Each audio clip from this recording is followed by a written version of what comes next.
ఓం శ్రీ గణేశాయ నమః. శ్రీమాత్రే నమః. శివాయ గురవే నమః. శ్రీకృష్ణ పరబ్రహ్మణే నమః. శ్రీరామాయ నమః. శ్రీ గురుభ్యో నమః.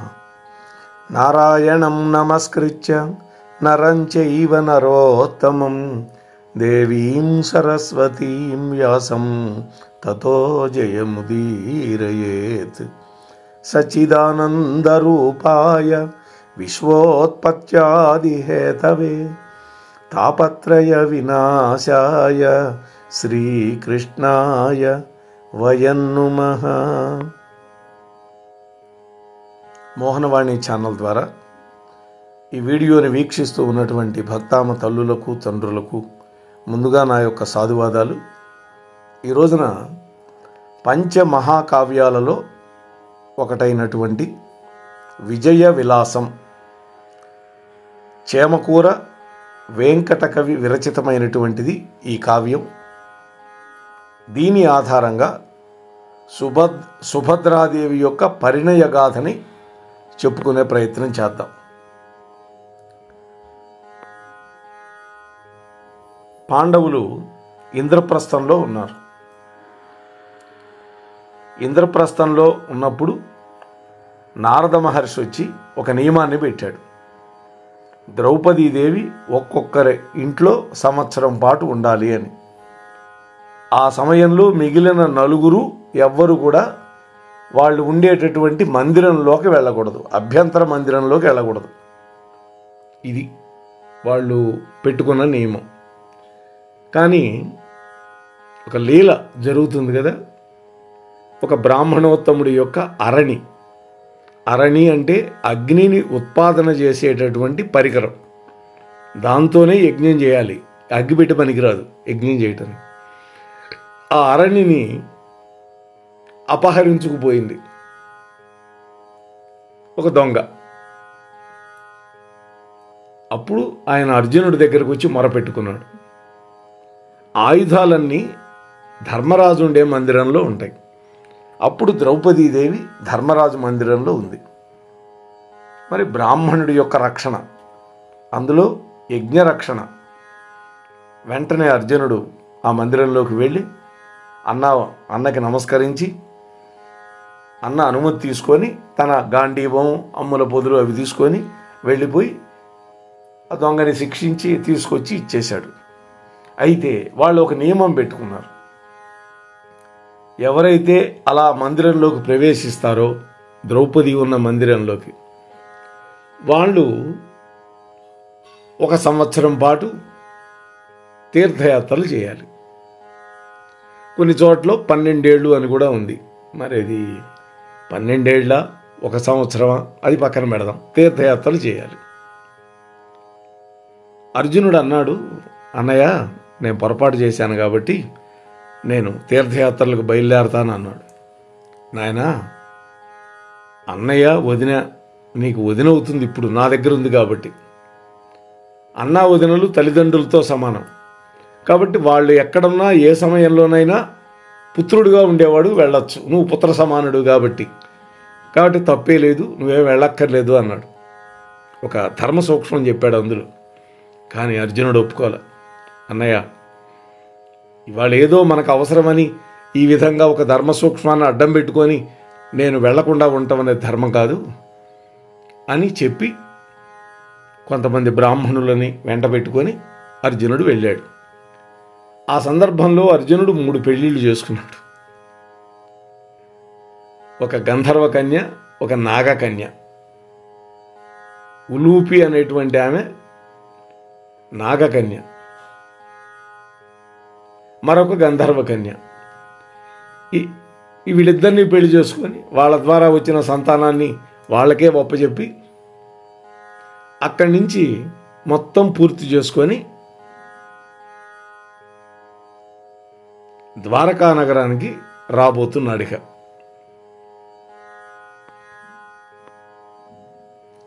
సరే, ఇంతకు ముందే సభలో ఉన్నప్పుడు గదుడు అనేటువంటి వాడు ఒకడు వచ్చి పాండవులను దర్శించాడు. ఆ సందర్భంలో అర్జునుడితోటి శ్రీకృష్ణ భగవానుడి యొక్క చెల్లెలైనటువంటి సుభద్రాదేవి యొక్క సౌందర్యాన్ని వర్ణించాడు.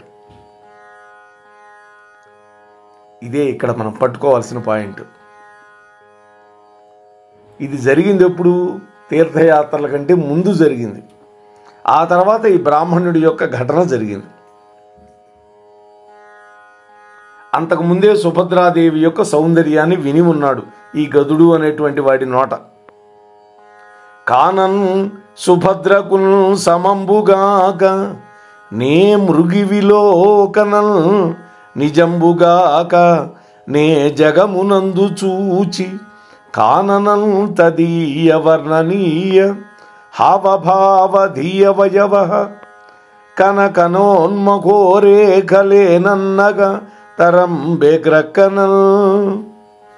ఇది సుభద్రాదేవి యొక్క సౌందర్యాన్ని వర్ణిస్తూ చెప్పినటువంటి పద్యం.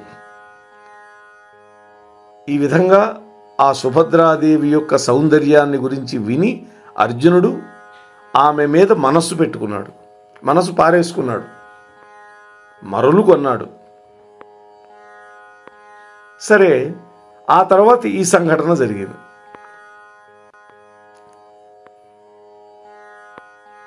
మనం చెప్పుకున్నాం ఆ సంఘటన. అర్జునుడు భూప్రదర్శనకు బయలుదేరి వెళ్ళాడు అని చెప్పుకున్నాం. ఇవన్నీ పూర్తి చేశాడు, ద్వారకా నగరానికి చేరుకున్నాడు. ఎందుకని? ఆయన మనస్సులో ఆ గదుడు వర్ణించినటువంటి సౌందర్యం ఒక ముద్ర వేసింది, ఒక చెరగని ముద్ర వేసింది. అందుకని ద్వారకా నగరానికి వెళ్ళి సుభద్రాదేవిని చేపట్టాలి అనేటువంటి ఆలోచన అర్జునుడిది. తన వెంట ధౌమ్యుడి యొక్క తమ్ముడి కొడుకు, ఆయనకు మిత్రుడు అయినటువంటి విశారదుడు ఉన్నాడు. ధౌమ్యుల వారు కులపురోహితుడు పాండవులకి.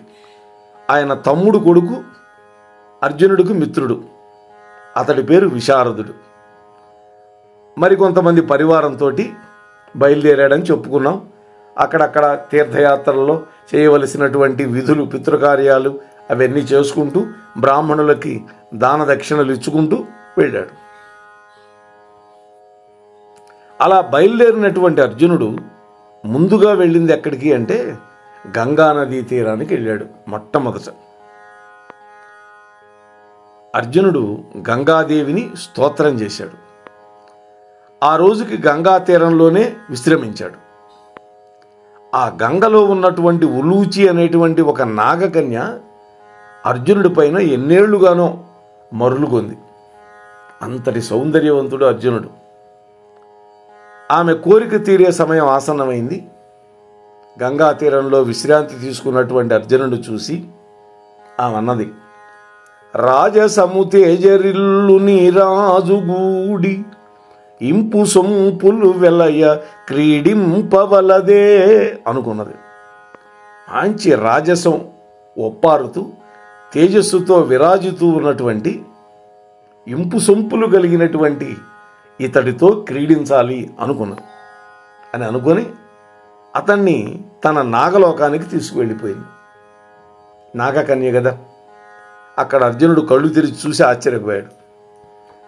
ఉలూచి అతడికి తన కోరిక వెల్లడించింది. భూమి ప్రదక్షిణము సేయబోయడి వానిల్ కామిల్చి తోడితే తగవ మగువ వివేకమించుకైన వలదా అని అడిగాడు ఆయన. నేను భూప్రదక్షిణం చేయటం కోసం వచ్చిన వాణ్ణి, అటువంటి వాణ్ణి నన్ను కామించి ఏమాత్రం వివేకం కొంచెం కూడా లేకుండా నన్ను ఈ విధంగా నీ లోకానికి తీసుకురావడం నీకు తగినటువంటిదేనా అని అడిగాడు. ఎన్ని విధాలుగా చెప్పినా ఆమె మాట వినలా.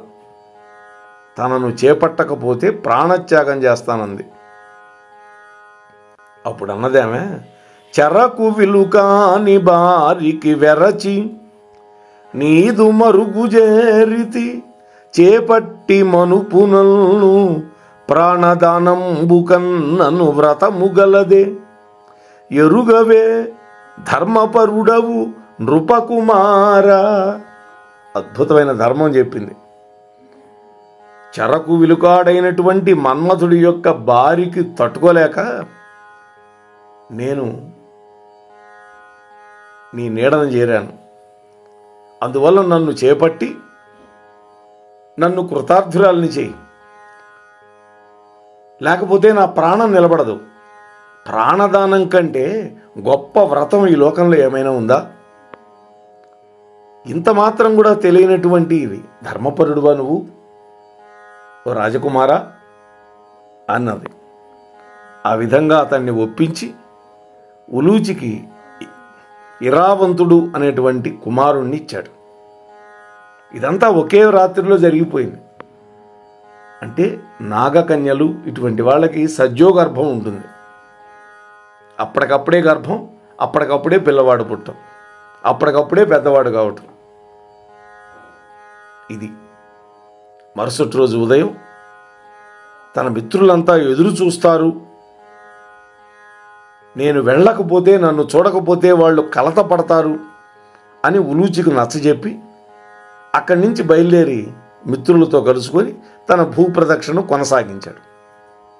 ఆ విధంగా తిరుగుతూ దక్షిణ భారతదేశంలో పాండ్యదేశపు రాజధాని అయినటువంటి మణిపురానికి చేరుకున్నాడు.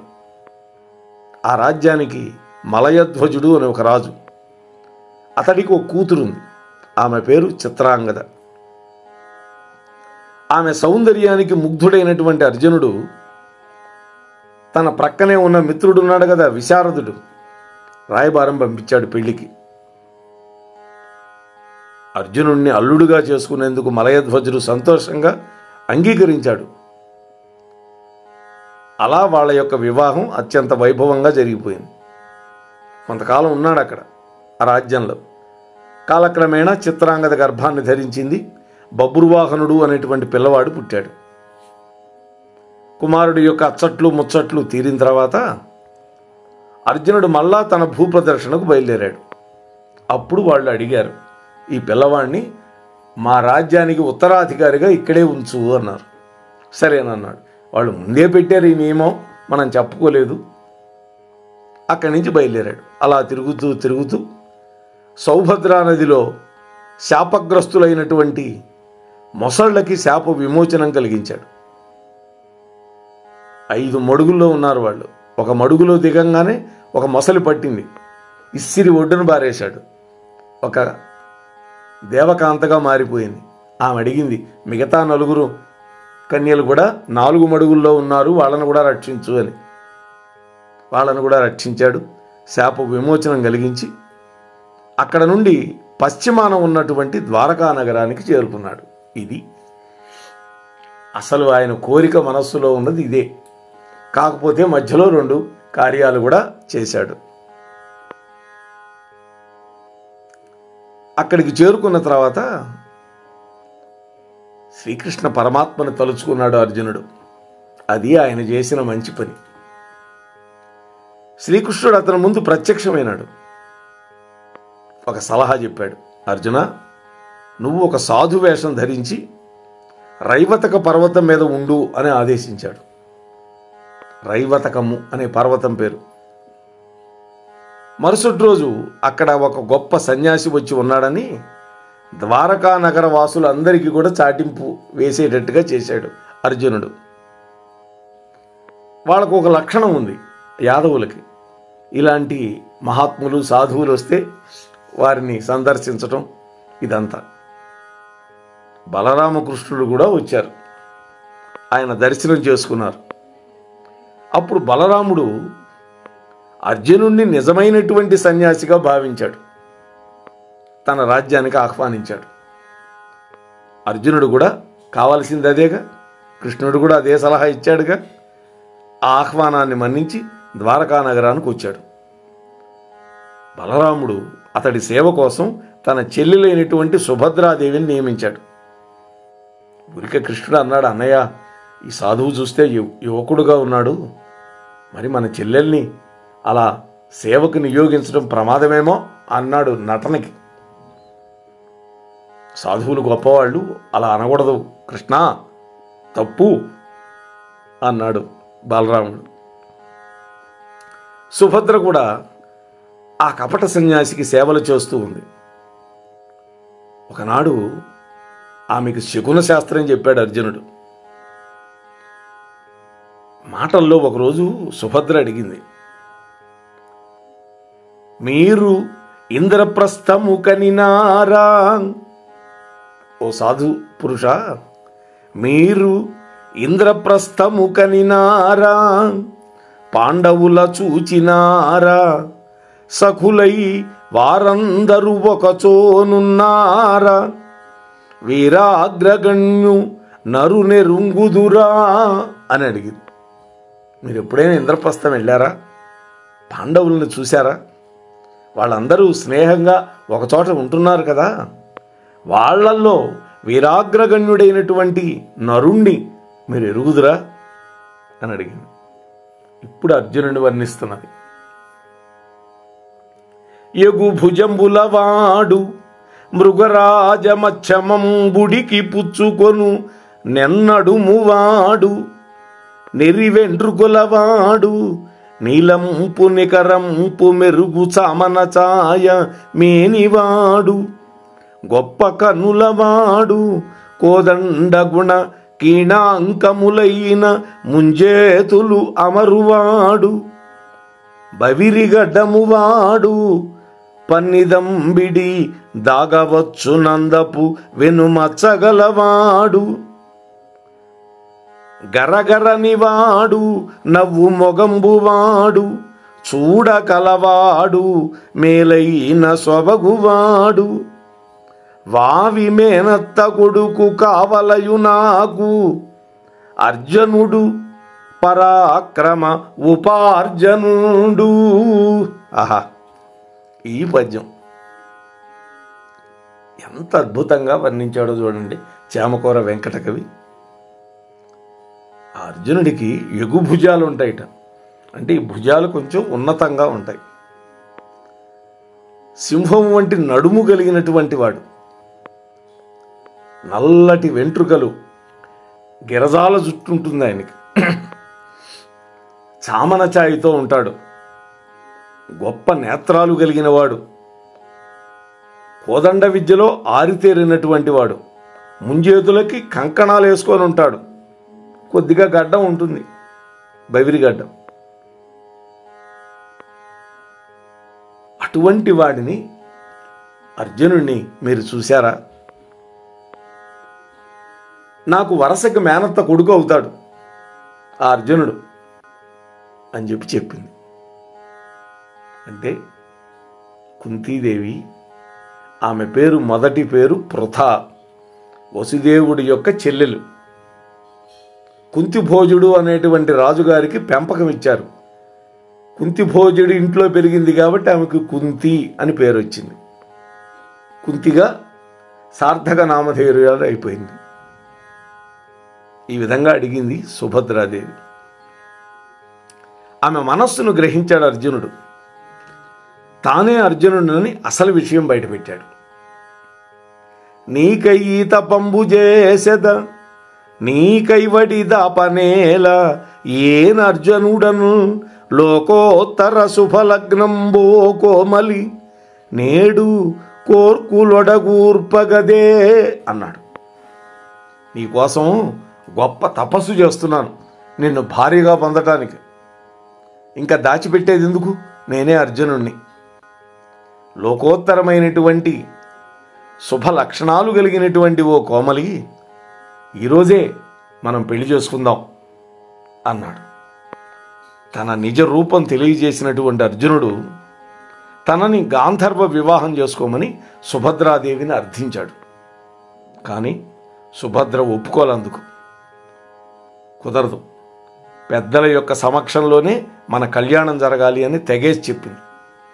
ఇక చేసేది లేక ఆమెను విడిచిపెట్టాడు. అక్కడికి పెళ్లి వరకు ఇద్దరూ విరహతాపాన్ని అనుభవించారు. కాసేపు చంద్రుణ్ణి తిట్టుకున్నారు, కాసేపు మన్మధుణ్ణి తోలనాడారు. అయితే బలరాముడికి మాత్రం ఆ వచ్చినవాడు అర్జునుడని, తన చెల్లెలు అతను ఇద్దరు పరస్పర అనురాగబద్ధులైనారనే విషయం మాత్రం తెలియదు. అంతా శ్రీకృష్ణ పరమాత్మ యొక్క ఆధ్వర్యంలోనే నడుస్తోంది. సరైన సమయం చూసి శ్రీకృష్ణుడు వాళ్ళిద్దరికీ దొంగ పెళ్లి జరిపించాడు. రుక్మిణీదేవి మందిరంలో కృష్ణుడును బలరాముడు పాచికలాట ఆడుకుంటున్నారు కూర్చొని. కృష్ణుడు అక్కడ ఉంటాడు, ఇక్కడ ఉంటాడు, ఘటన సమర్థుడు ఆయన. ఒకేసారి 16,000 మంది భార్యలకి 16,000 రూపాయల్లో దర్శనమిచ్చి పెళ్లి చేసుకున్నటువంటి వాడు ఆయన. అడిగాడు బలరాముడు, ఏంటి బాజాబంతిలు మోగుతున్నాయి నీ మందిరంలో అన్నాడు. ఏముందిలే అన్నయ్య, మీ మరదలు రుక్మిణి బొమ్మల పెళ్ళిళ్ళు చేయిస్తుంటుంది అన్నాడు. చూసారా, ఆ విధంగా పెళ్ళైనటువంటి ఆ నూతన దంపతుల యొక్క ఆనందానికి అంతులేదు. ఇక సుభద్రాదేవిని తీసుకువెళ్లే సమయంలో యాదవ వీరులందరూ కూడా అర్జునుడిని అడ్డగించారు. సుభద్ర రథానికి సారథ్యం చేస్తూ ఉంది. అర్జునుడు వాళ్ళందరినీ ఓడించి ఇంద్రప్రస్థానికి వెళ్ళిపోయాడు. సుభద్ర వివాహం సంగతి అప్పుడు తెలిసింది బలరాముడికి. కోపంతో మండిపడ్డాడు కృష్ణుడి మీద. అప్పుడు కృష్ణుడు అన్నాడు, అన్నయ్య, ఆయన ఉద్దేశం ఏంటంటే దుర్యోధనుడికి ఇచ్చి పెళ్లి చేయాలి. ఎందుకని? తన శిష్యుడు, తన దగ్గర గదాయుద్ధం నేర్చుకుంటున్నవాడు, అందుకని అతనికి ఇచ్చి పెళ్లి చేయాలని బలరాముడుకున్నది. కానీ మేనత్త కొడుకైనటువంటి అర్జునుడి మీద మనస్సు పెట్టుకుంది. మనస్సు ఒక చోట, మనువు ఒక చోట ఉండకూడదని పురాణం కూడా చెబుతోంది, ఇతిహాసాలు కూడా చెబుతున్నాయి. భీష్ముడు కూడా చెప్పాడు, అంబ సాల్వరాజును వరించాను అని చెప్పినప్పుడు వేరొకరిని వరించినటువంటి స్త్రీని తెచ్చి నా తమ్ముడికి నేను ఇచ్చి పెళ్లి చేయను, నిన్ను సగౌరవంగా సాగనంపుతున్నాను పొమ్మన్నాడు. అంతే తప్ప తన తమ్ముడికి ఇచ్చి పెళ్లి చేయలే. అది పెద్ద కథ, అది వేరే. కాబట్టి అన్నయ్య, మనకి చెల్లెలు ఒక్కగానొక్కతి, తాను మనస్సు పడింది, అందులో వరసైన వాడు తన మేనత్త కొడుకు. అర్జునుడు తక్కువవాడా, గొప్ప పరాక్రమోపేతుడు. అందరినీ, మన వాళ్ళందరినీ ఓడించి తీసుకువెళ్ళాడు కదా అన్నయ్య. ఇప్పుడైనా మనం సగౌరవంగా చీరా సారా తీసుకొని వెళ్ళి అక్కడ వివాహం అద్భుతంగా జరిపిద్దాం అని శాంతపరిచాడు పరమాత్మ. అందరూ కలిసి ఇంద్రప్రస్థానికి వెళ్ళారు. ఆ దంపతులను ఆశీర్వదించారు. మళ్ళా అక్కడ 5 రోజుల పెళ్లి జరిపించారు. వారి ప్రేమకి అనురాగానికి గుర్తుగా ఒక కొడుకు పుట్టాడు. ఆయనే అభిమన్యుడు, లోకోత్తర వీరుడు.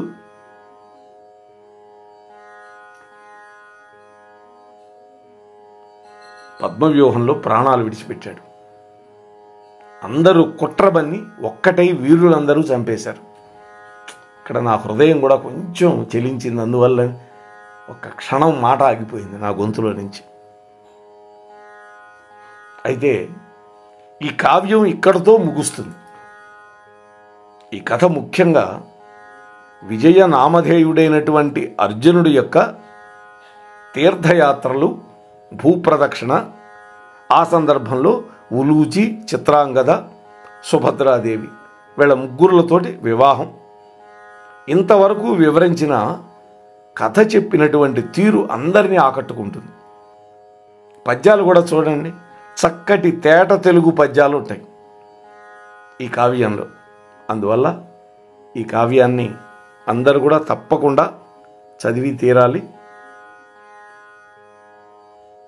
అందువల్ల ఈ కావ్యాన్ని పరిచయం చేయడం మాత్రమే నేను చేశాను. పంచమహాకావ్యాల్లో మొన్న మనం తెనాలి రామలింగడి యొక్క కావ్యం పాండురంగ మహాత్యం గురించి చెప్పుకున్నాం. ఈరోజు చేమకూరు వెంకట కవి రచించినటువంటి విజయ విలాసం అనేటువంటి కావ్యం గురించి, అందులో ముఖ్యంగా సుభద్రార్జునుల యొక్క వివాహం ఘట్టం, దాని గురించి మనం క్లుప్తంగా మీతో మనవి చేసే ప్రయత్నం చేశాను. ఈ ఛానల్ ఇంకా సబ్స్క్రైబ్ చేయకుండా ఉంటే తప్పనిసరిగా సబ్స్క్రైబ్ చేయండి. అలాగే మీకు నచ్చితే లైక్ చేయండి, కామెంట్ కూడా పెట్టండి, మీ బంధుమిత్రులందరికీ షేర్ చేయండి. ఎంతో కష్టపడి మనందరికీ ఇన్ని మంచి విషయాలు పంచుతున్న మోహనవాణి ఛానల్ అధినేతలైనటువంటి శ్రీ అక్కునూరి సీతారామమోహన్ రావు గారికి మనం చేసేటటువంటి సహాయం ఇదే అని మీతో మరొక్కసారి మనవి చేసుకుంటూ స్వస్తి సర్వేషాం. మోహన్వాణి తెలుగు పోడ్కాస్ట్ వింటున్న శ్రోతలందరికీ హృదయపూర్వక ధన్యవాదాలు. వినండి, వినిపించండి, వింటూనే ఉండండి మోహన్వాణి తెలుగు పోడ్కాస్ట్. మీరు వింటున్నారు మోహన్వాణి. మా కార్యక్రమాలు మీకు నచ్చితే ఇప్పటివరకు మా ఛానల్కి సబ్స్క్రైబ్ చేసుకోకపోతే వెంటనే ఈ క్షణమే సబ్స్క్రైబ్ చేసుకుని ఆ పక్కనుండే బెల్ బటన్ని మ్రోగించి అందరికీ షేర్ చేసి మీ విలువైన కామెంట్ను కూడా చేసి మమ్మల్ని ప్రోత్సహిస్తారని కోరుతున్నాను.